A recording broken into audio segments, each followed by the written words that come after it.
ചില കഥകൾ വിധി എഴുതുന്നതല്ല, രക്തം കൊണ്ടും കണ്ണീർ കൊണ്ടും വേദന കൊണ്ടുമാണ് എഴുതപ്പെടുന്നത്. ശാപമെന്ന് വിളിക്കപ്പെട്ട ഒരു പെൺകുട്ടി, ചെകുത്താനെന്ന് ലോകം ഭയന്ന ഒരു പുരുഷൻ. ഒരാൾക്ക് സ്നേഹം ലഭിച്ചിട്ടില്ല, മറ്റൊരാൾക്ക് സ്നേഹിക്കാൻ അറിയില്ല. പക്ഷേ വിധിയുടെ വിചിത്രമായ കളിയിൽ ഒരു രാത്രിയിൽ അവരുടെ ജീവിതങ്ങളെ ബന്ധിപ്പിക്കാൻ ഒരു താലി മാത്രം മതിയായിരുന്നു. ഭയത്തിൽ തുടങ്ങിയ ബന്ധം പ്രണയമായി മാറുമോ, അതോ പരസ്പരം നശിപ്പിക്കുന്ന ഒരു അഗ്നിയായി തീരുമോ? വെൽക്കം ടു സ്റ്റോറി, ചെകുത്താൻ്റെ പ്രണയം, എപ്പിസോഡ് 1. ഋഷിദേവ്, 29 വയസ്സ്. വാക്കിനും തീരുമാനങ്ങൾക്കും ഒരേപോലെ വില കൽപ്പിക്കുന്ന, ഒരിക്കൽ മനസ്സിലുറപ്പിച്ച കാര്യത്തിൽ നിന്നും ഒരിക്കലും പിന്നോട്ട് പോകാത്ത മനുഷ്യൻ. ഉത്തരേന്ത്യയിലും കേരളത്തിലുമായി വ്യാപിച്ചു കിടക്കുന്ന വൻ ബിസിനസ് സാമ്രാജ്യത്തിൻ്റെ അധിപൻ. മാലാഖയെ പോലെ സുന്ദരമായ മുഖവും ആരെയും ഒരു നിമിഷം നോക്കി നിർത്തുന്ന തവിട്ട് നിറമുള്ള കണ്ണുകളും അവനുണ്ടായിരുന്നു. പക്ഷേ ആ സൗന്ദര്യത്തിന് പിന്നിൽ ഒളിഞ്ഞിരിക്കുന്നത് ഭയമായിരുന്നു. അവനെ കണ്ടാൽ പലരും ഒരു സ്വപ്നകാമുകനെയല്ല, എതിരാളികളുടെ ഉറക്കം കെടുത്തുന്ന ഒരു ദുസ്വപ്നത്തെയായിരുന്നു ഓർക്കുക. അധികാരവും സ്വാധീനവും കൈവശമുള്ള ഋഷിദേവിന് ഒരു വാക്ക് മതിയായിരുന്നു പലരുടെയും ജീവിതം മാറ്റിമറിക്കാൻ. അവൻ്റെ പേര് കേൾക്കുമ്പോൾ പോലും പലരുടെ ഹൃദയത്തിലും ഭയത്തിൻ്റെ നിഴൽ വീഴുമായിരുന്നു. അതേസമയം കേരളത്തിലെ പ്രശസ്തമായ ഒരു പഴയ തറവാട്ടിൽ 24കാരിയായ ദേവിക ജീവിച്ചിരിക്കുന്നത് മറ്റൊരു നരകത്തിലായിരുന്നു. ജനിച്ച നാൾ മുതൽ തന്നെ ജാതകദോഷത്തിൻ്റെ പേരിൽ അവളെ കുടുംബത്തിൻ്റെ ശാപമായി മുദ്രകുത്തിയിരുന്നു. വീട്ടിൽ എന്ത് ദുരന്തം സംഭവിച്ചാലും അതിൻ്റെ കാരണം ദേവികയാണെന്ന് പറയുമായിരുന്നു. അവൾ എത്ര നന്നായി പഠിച്ചാലും എത്ര നല്ല കാര്യങ്ങൾ ചെയ്താലും അംഗീകാരത്തിന് പകരം കുറ്റപ്പെടുത്തലുകളാണ് അവൾക്ക് ലഭിച്ചിരുന്നത്. ഇവൾ ജനിച്ച ശേഷമാണ് നമ്മുടെ കഷ്ടകാലം തുടങ്ങിയത്. ഈ ഒരു വാചകം കേൾക്കാതെ ഒരു ദിവസം പോലും അവളുടെ ജീവിതത്തിൽ കടന്നു പോയിരുന്നില്ല. സ്വന്തം ചോരയായിരുന്നിട്ടും അച്ഛൻ രാജേന്ദ്രനും അച്ഛൻ്റെ അച്ഛൻ രാഘവനും ചേർന്ന് അവളെ ഒരു അന്യയെ പോലെ കണ്ടു. വീട്ടിലെ ആഘോഷങ്ങളിലും സന്തോഷ നിമിഷങ്ങളിലും പോലും ദേവികയ്ക്ക് സ്ഥാനമുണ്ടായിരുന്നില്ല. പലപ്പോഴും സ്വന്തം മുറിക്കുള്ളിൽ ഒറ്റപ്പെട്ട് കരയുകയായിരുന്നു അവളുടെ വിധി. സ്നേഹത്തിൻ്റെ കരുതലിൻ്റെ ഒരു വാക്കുപോലും ലഭിക്കാതെ അവഗണനയും അപമാനവും കണ്ണീരും മാത്രമായിരുന്നു ആ വലിയ തറവാട് അവൾക്ക് സമ്മാനിച്ചത്. അങ്ങനെ ഒരു രാത്രിയിലായിരുന്നു ദേവികയുടെ ജീവിതം അപ്രതീക്ഷിതമായി മാറിമറിഞ്ഞത്. അന്ന് അവളുടെ അനിയത്തി കൃതികയുടെ വിവാഹമായിരുന്നു. തറവാട് മുറ്റം മുഴുവൻ വിളക്കുകളാലും പൂക്കളാലും അലങ്കരിച്ചിരുന്നു. എന്നാൽ ഒരു കല്യാണ വീട്ടിലുണ്ടാകേണ്ട സന്തോഷമോ ചിരികളോ അവിടെ കാണാനില്ലായിരുന്നു. പകരം എല്ലാവരുടെ മുഖത്ത് ഒരു അജ്ഞാത ഭയത്തിൻ്റെ നിഴലുണ്ടായിരുന്നു. ആ ഭയത്തിൻ്റെ കാരണം ഒരാൾ മാത്രമായിരുന്നു, ഋഷിദേവ്. കറുത്ത സൂട്ട് ധരിച്ച് സുരക്ഷാ ജീവനക്കാർക്ക് നടുവിൽ വരനായി അവൻ മണ്ഡപത്തിലിരിക്കുകയായിരുന്നു. മുഖത്ത് ഒരു വികാരവുമില്ല. ചുറ്റുമുള്ള ആരെയും ശ്രദ്ധിക്കാത്ത ആ നിശബ്ദത പോലും പലരെയും ഭയപ്പെടുത്തുന്നുണ്ടായിരുന്നു. അച്ഛൻ്റെ കർശന വിലക്ക് കാരണം താഴേക്കിറങ്ങാൻ കഴിയാതെ മുകളിലത്തെ നിലയിൽ ജനലരികിൽ നിന്ന് ദേവിക ഇതെല്ലാം നോക്കി നിന്നു. നിറഞ്ഞ കണ്ണുകളോടെ സ്വന്തം വീട്ടിൽ നടക്കുന്ന ഒരു വിവാഹത്തിൽ പോലും പങ്കെടുക്കാൻ അവൾക്ക് അവകാശമുണ്ടായിരുന്നില്ല. അതേസമയം വധുവായ കൃതികയുടെ മനസ്സിലും സന്തോഷത്തേക്കാൾ ഭയമായിരുന്നു കൂടുതൽ. കാരണം അവളുടെ ഹൃദയം വളരെ മുൻപേ മറ്റൊരാൾക്ക് സ്വന്തമായിരുന്നു. കോളേജ് കാലം മുതൽ സ്നേഹിച്ചിരുന്ന അമലായിരുന്നു അവളുടെ ലോകം. വർഷങ്ങളായി ഇരുവരും പരസ്പരം സ്നേഹിച്ചിരുന്നെങ്കിലും സാധാരണ കുടുംബത്തിൽ ജനിച്ച അമലിനെ ഒരിക്കലും മരുമകനായി അംഗീകരിക്കാൻ കൃതികയുടെ വീട്ടുകാർ തയ്യാറായിരുന്നില്ല.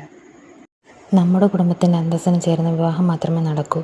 അപ്പൂപ്പൻ രാഘവൻ്റെ ആ ഒറ്റ തീരുമാനത്തിന് മുന്നിൽ കൃതികയുടെ കണ്ണുനീരിനോ അപേക്ഷകൾക്കോ യാതൊരു വിലയും ഉണ്ടായിരുന്നില്ല. അങ്ങനെയായിരുന്നു ഋഷിദേവുമായുള്ള ഈ വിവാഹം തീരുമാനിക്കപ്പെട്ടത്. പക്ഷേ സ്വന്തം പ്രണയം ഉപേക്ഷിക്കാൻ കൃതിക തയ്യാറായിരുന്നില്ല.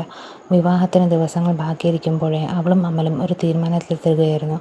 ഒരുമിച്ച് ജീവിക്കാൻ കഴിയുന്നില്ലെങ്കിൽ ഒരുമിച്ച് മരിക്കാൻ പോലും അവർ തയ്യാറായിരുന്നു. എന്ത് വില കൊടുത്തും ഈ വിവാഹത്തിൽ നിന്ന് രക്ഷപ്പെടണം. ഒരാളെ മറ്റൊരാളിൽ നിന്ന് വേർപെടുത്താൻ ആർക്കും കഴിയരുത്. അങ്ങനെ വിവാഹ ദിവസം തന്നെ തറവാട്ടിൽ നിന്ന് രക്ഷപ്പെടാനുള്ള ഒരു രഹസ്യ പദ്ധതി അവർ തയ്യാറാക്കി. എല്ലാവരും വിവാഹത്തിൻ്റെ തിരക്കിൽ മുഴുകുന്ന സമയത്ത് ആരും അറിയാതെ അവിടെ നിന്ന് പുറത്തു കടക്കുക, പുതിയൊരു ജീവിതത്തിലേക്ക് ഒരുമിച്ച് യാത്ര തുടങ്ങുക, അതാണ് അവരുടെ തീരുമാനം.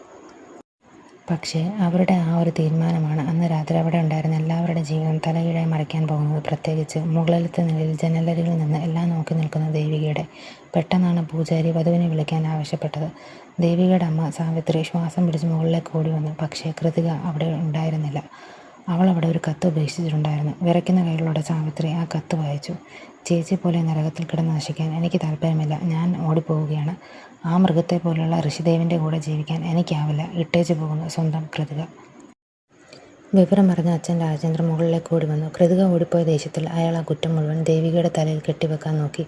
എല്ലാം നിന്നെ കാരണമാണെന്ന് അലറിക്കൊണ്ട് അയാൾ അവളെ അടിക്കാനായി കൈയോങ്ങി. എന്നാൽ അതേസമയം താഴെ മണ്ഡപത്തിൽ വലിയൊരു ബഹളം കേട്ടു.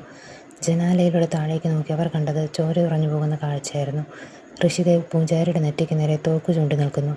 ഇനി ഒരൊറ്റ വാക്ക് മാത്രം ചൊല്ലാതെ സംസാരിച്ചാൽ നിന്റെ തലച്ചോറ് ഞാൻ പുറത്തെടുക്കും.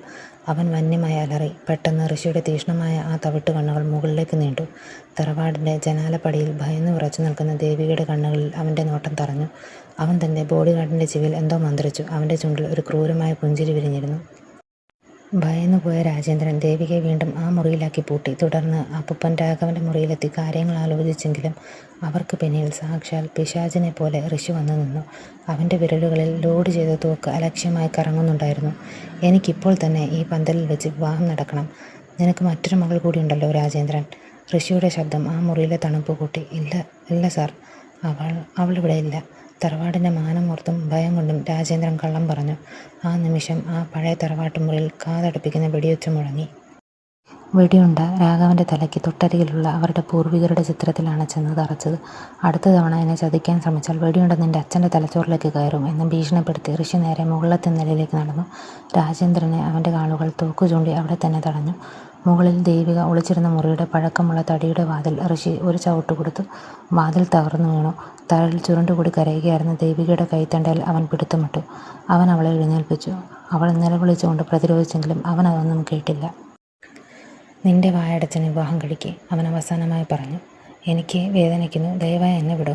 അവൾ കരഞ്ഞു പറഞ്ഞപ്പോൾ അവൻ യാതൊരു മടിയുമില്ലാതെ അവളെ തൻ്റെ കറുത്തുറ്റ കൈകളിൽ കോരിയെടുത്തു. നേരെ കല്യാണ മണ്ഡപത്തിലേക്ക് നടന്നു. തോക്കിൻമുനയിൽ പൂജാരി ഇരുത്തി ഋഷി ദേവികയെ അരികിലിരുത്തി. ഭയവും പട്ടിണിയും കാരണം അവൾക്ക് എഴുന്നേൽക്കാൻ പോലും കഴിഞ്ഞില്ല. അതുകൊണ്ട് അവളെ കൈകളിൽ താങ്ങിപ്പിടിച്ചാണ് അവൻ തറവാട്ടുമുറ്റത്തെ അഗ്നിക്ക് ചുറ്റും പ്രദക്ഷിണം വെച്ചത്. തുടർന്ന് അവളുടെ നെറുകയിൽ അവൻ സിന്ദൂരം ചാർത്തുകയും കഴുത്തിൽ താലി കെട്ടുകയും ചെയ്തു. വേദനിച്ച് കരഞ്ഞുകൊണ്ട് അവൾ അവൻ്റെ മുഖത്തേക്ക് നോക്കി വിറയ്ക്കുന്ന ശബ്ദത്തിൽ പറഞ്ഞു, നിങ്ങളിതിന് ഒരുപാട് ഖേദിക്കും. ദൈവത്തിന് മുന്നിൽ നിങ്ങളിതിന് മറുപടി പറയേണ്ടി വരും. പക്ഷേ അവൻ ഭയപ്പെടുത്തുന്ന ശാന്തതയോടെ അവളുടെ കാതോരം പറഞ്ഞു, സത്യത്തിൽ ഞാൻ ഒരുപാട് ഖേദിച്ചേനെ ദേവിക, എനിക്ക് നിന്നെ ലഭിച്ചില്ലായിരുന്നെങ്കിൽ. ചടങ്ങുകൾ കഴിഞ്ഞുടൻ ഋഷി തൻ്റെ ആഡംബര കാറിനടുത്തേക്ക് നടന്നു. സ്വന്തം മകളെ ഒരു മൃഗം പിടിച്ചുകൊണ്ട് പോകുന്നത് പോലെ കൊണ്ടുപോയിട്ടും അവളുടെ മാതാപിതാക്കൾ ഭയം കൊണ്ട് മരവിച്ച് നോക്കി നിന്നതേയുള്ളൂ. കാറിലിരിക്കുമ്പോൾ ഭയവും തളർച്ചയും കാരണം ദേവികയുടെ ബോധം മറഞ്ഞു. അവൾ അവൻ്റെ നെഞ്ചിലേക്ക് തളർന്നു വീണു. ഋഷി അവളുടെ മുഖത്തേക്ക് നോക്കി ഒരു ചെറിയ ഭ്രാന്തമായ പുഞ്ചിരിയോടെ മന്ത്രിച്ചു, നമ്മുടെ വിവാഹം ഇപ്പോഴല്ലേ കഴിഞ്ഞത് ദേവിക, നീ അപ്പോഴേക്കും എൻ്റെ കൈകളിൽ മയങ്ങി വീഴാൻ തുടങ്ങിയോ? രാത്രിയിൽ നഗരത്തിലെ ആഡംബരപൂർണ്ണമായ ഒരു ഹോട്ടൽ മുറിയിൽ അവർ എത്തിച്ചേർന്നു. മുറി ഇരുട്ടിൽ മൂടിക്കിടക്കുമ്പോൾ ഋഷി കട്ടിലിനരികിലുള്ള ഒരു കസേരയിൽ തികച്ചും ശാന്തനായിരുന്നു. കയ്യിലിരുന്ന നൈറ്റ് ലാമ്പിനെ സ്വിച്ച് പതുക്കെ ഓണും ഓഫും ചെയ്തുകൊണ്ടിരുന്ന അവൻ്റെ മനസ്സിൽ എന്തായിരുന്നുവെന്ന് ദൈവത്തിന് മാത്രം അറിയാമായിരുന്നു. അവൻ്റെ ആഴമേറിയ നോട്ടം മുന്നിൽ അബോധാവസ്ഥയിൽ കിടക്കുന്ന ദേവികയിൽ തറഞ്ഞു നിന്നു. പതുക്കെ അവൻ കൈനീട്ടി. വിരലുകൾ അവളുടെ മൃദുവായ കവിളിനടുത്തെത്തിച്ചതും പെട്ടെന്ന് ഫോൺ ബെല്ലടിച്ചു. അവൻ്റെ ഏട്ടത്തിയും അമ്മുമ്മയുമായിരുന്നു അത്. സുരക്ഷിതനായി എത്തിയെന്നും മരുമകൾ ഉറങ്ങുകയാണെന്നും അവൻ അവരോട് കള്ളം പറഞ്ഞു. ഫോൺ വെച്ചതിന് ശേഷം അവൻ ബാൽക്കണിയിൽ ചെന്ന് ആകാശത്തേക്ക് നോക്കി കണ്ണുകൾ പതുക്കെ അടച്ചു. ആ മുഖത്തിപ്പോൾ ആ പഴയ ക്രൂരത ഉണ്ടായിരുന്നില്ല.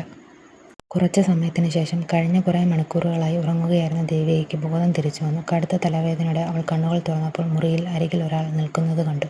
ഒരു ജീൻസ് മാത്രം ധരിച്ച് മേൽവസ്ത്രമില്ലാതെ പകുതി നഗ്നനായി നിൽക്കുന്ന ഋഷിയായിരുന്നു അത്. അവളുടെ പരിഭ്രമം കണ്ട് അവൻ ചോദിച്ചു, നിനക്ക് എഴുന്നേറ്റ് നിൽക്കാൻ കഴിയുമോ, അതോ ഞാൻ സഹായിക്കണോ? അവൻ്റെ ചുണ്ടിലെ പരിഹാസച്ചിരി കണ്ടതും അവൾ പെട്ടെന്ന് കൈകൾ കൊണ്ട് കണ്ണുകൾ മൂടി. ദയവായി നിങ്ങളുടെ വസ്ത്രങ്ങൾ ധരിക്കൂ, അവൾ അല്പം ഉറക്കെ പറഞ്ഞുപോയി. അവളുടെ ആ വാക്കുകൾ കേട്ടിട്ടും ഋഷിയുടെ മുഖത്ത് യാതൊരു ഭാവമാറ്റവും ഉണ്ടായില്ല. ഒരു നിമിഷം അവളെ നോക്കി നിന്ന ശേഷം അവൻ അടുത്തുള്ള കസേരയിൽ കിടന്നിരുന്ന ഷർട്ട് എടുത്ത് ധരിച്ചു. പിന്നെ ശാന്തമായെങ്കിലും ഗൗരവം നിറഞ്ഞ ശബ്ദത്തിൽ പറഞ്ഞു, എഴുന്നേൽക്ക്. ആ ഒരൊറ്റ വാക്കിൽ തന്നെ ഒരു കൽപ്പനയുടെ ഉറപ്പുണ്ടായിരുന്നു. ദേവിക ആശയക്കുഴപ്പത്തോടെ അവനെ നോക്കി. എന്തിന്? നിൽക്കാൻ കഴിയുമെന്ന് നോക്കാൻ. അവൻ്റെ മറുപടി ചെറുതായിരുന്നു. ദേവിക പതിയെ ബെഡിൽ നിന്ന് എഴുന്നേൽക്കാൻ ശ്രമിച്ചു. പക്ഷേ ശരീരത്തിലെ ക്ഷീണവും തലകറക്കവും കാരണം അവൾ മുന്നോട്ട് ആടിയും വീഴാൻ പോയതും ഒരുമിച്ചായിരുന്നു. പക്ഷേ ഋഷി അവളെ താഴെ വീഴാൻ അനുവദിച്ചില്ല. അവൻ അവളെ താങ്ങി തൻ്റെ ദൃഢമായ നെഞ്ചിലേക്ക് വലിച്ചടുപ്പിച്ചു. ഒരു വാക്കുപോലും പറയാതെ അവൻ അവളെ വീണ്ടും കൈകളിൽ കോരിയെടുത്തു. നീ വളരെ ദുർബലയാണ് ദേവിക, ഞാനില്ലാതെ നിനക്ക് എഴുന്നേറ്റ് നിൽക്കാൻ പോലും കഴിയില്ല. അവൻ അവളുടെ കാതിൽ മന്ത്രിച്ചു. ബാത്റൂമിലെത്തിച്ച് അവളെ താഴെ ഇറക്കിയപ്പോൾ അവൻ കുറുമ്പോടെ ചോദിച്ചു, നീ സ്വയം കുളിക്കുവോ, അതോ അതും ഞാൻ? അവൾ പരിഭ്രമത്തോടെ പുറത്തു പോകാൻ ആവശ്യപ്പെട്ടപ്പോൾ അവൻ ഒരു ചിരിയോടെ മാറി നിന്നു. ഷവറിൽ നിന്ന് തണുത്ത വെള്ളം തലയിലൂടെ ഒഴുകിയപ്പോൾ സ്വന്തം തറവാട്ടിലെ ക്രൂരതകളും അനിയത്തി കൃതികയുടെ ഒളിച്ചോട്ടം തൻ്റെ വിധി മാറ്റിയെഴുതിയ ഈ കല്യാണവും ഓർത്ത് അവളുടെ കണ്ണുനീരും അതിനൊപ്പം കലർന്നു.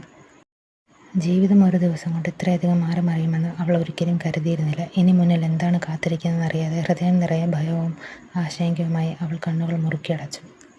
ദേവികയുടെ ജീവിതത്തിൽ ഇനി എന്ത് സംഭവിക്കും? ഋഷിദേവ് അവൾക്കൊരു ശാപമാകുമോ അതോ രക്ഷകനോ? അതറിയാൻ അടുത്ത എപ്പിസോഡ് കാണാൻ മറക്കരുതേ. നമ്മുടെ ചാനൽ സബ്സ്ക്രൈബ് ചെയ്യാനും പുതിയ എപ്പിസോഡിൽ നോട്ടിഫിക്കേഷൻ ലഭിക്കാൻ ബെല്ലൈക്കൺ അമർത്താനും മറക്കല്ലേ.